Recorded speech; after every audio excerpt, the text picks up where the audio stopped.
Shalom, guru-guru sekolah minggu. Puji Tuhan, pada hari ini adalah hari yang keempat kita doa puasa.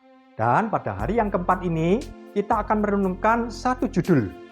Kemana dan di mana 380 orang yang lain? Mungkin ada yang bertanya, ini artinya apa sih?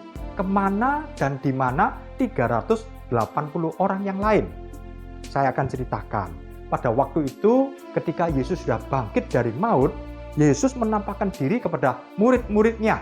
Dan Tuhan Yesus pasti memberikan pesan-pesan yang terakhir.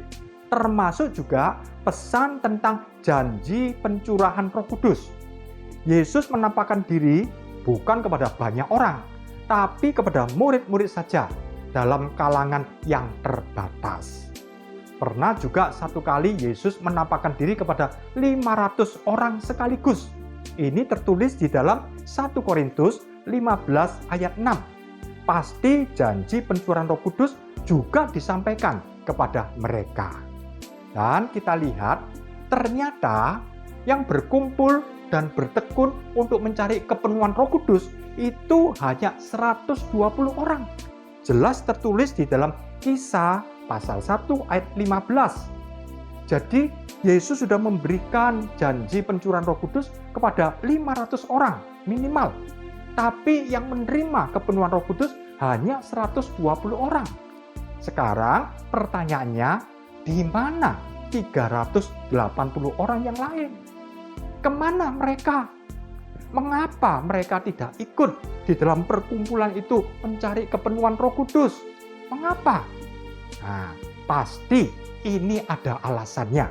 Mengapa 380 orang tidak ikut di dalam mencari kepenuhan Roh Kudus? Mungkin mereka tidak percaya janji Tuhan. Mungkin. Atau mungkin mereka percaya sih percaya. Tapi ada keperluan yang lain, yang lebih mendesak, yang lebih penting. Sehingga mereka tidak menantikan janji kepenuhan Roh Kudus ini. Atau mungkin ada alasan yang lain. Yang kedua, pasti hal ini ada konsekuensinya. Terlepas dari apapun alasan yang jelas, mereka tidak menerima pencurahan Roh Kudus. Mereka tidak mendapatkan kesempatan mengalami hujan awal. Sayang, mereka padahal sudah mendengar janji tentang pencurahan Roh Kudus ini. Tapi mereka tidak mendapatkan kesempatan dan tidak mengalami. Dan tentang hal ini pasti ada hikmah buat kita. Ini menjadi pelajaran buat kita. Kalau hujan awal sudah lewat, tetapi masih ada kesempatan buat setiap kita untuk mengalami hujan akhir.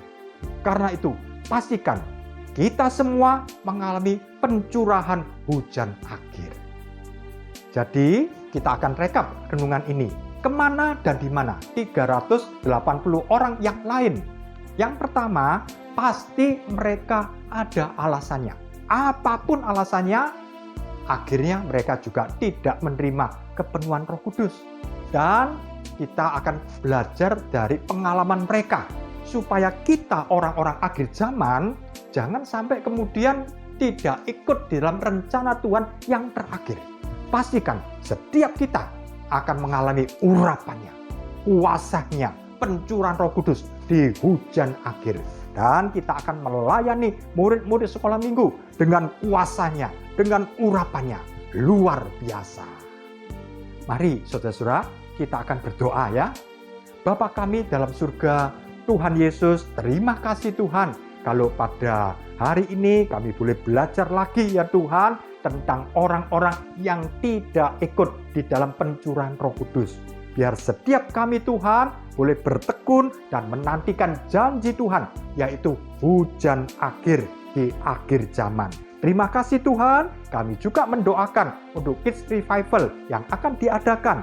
Tuhan juga urapi semua panitia dengan urapan-Mu. Dan juga Tuhan, semua yang akan menyampaikan firman Tuhan, dan juga tim musik, dan juga song leader, singer, berkati dan urapi Tuhan. Biar semua anak-anak mengalami lawatan Tuhan yang luar biasa.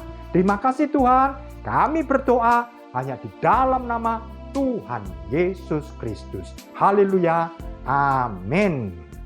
Puji Tuhan. Salam semangat. Tuhan memberkati.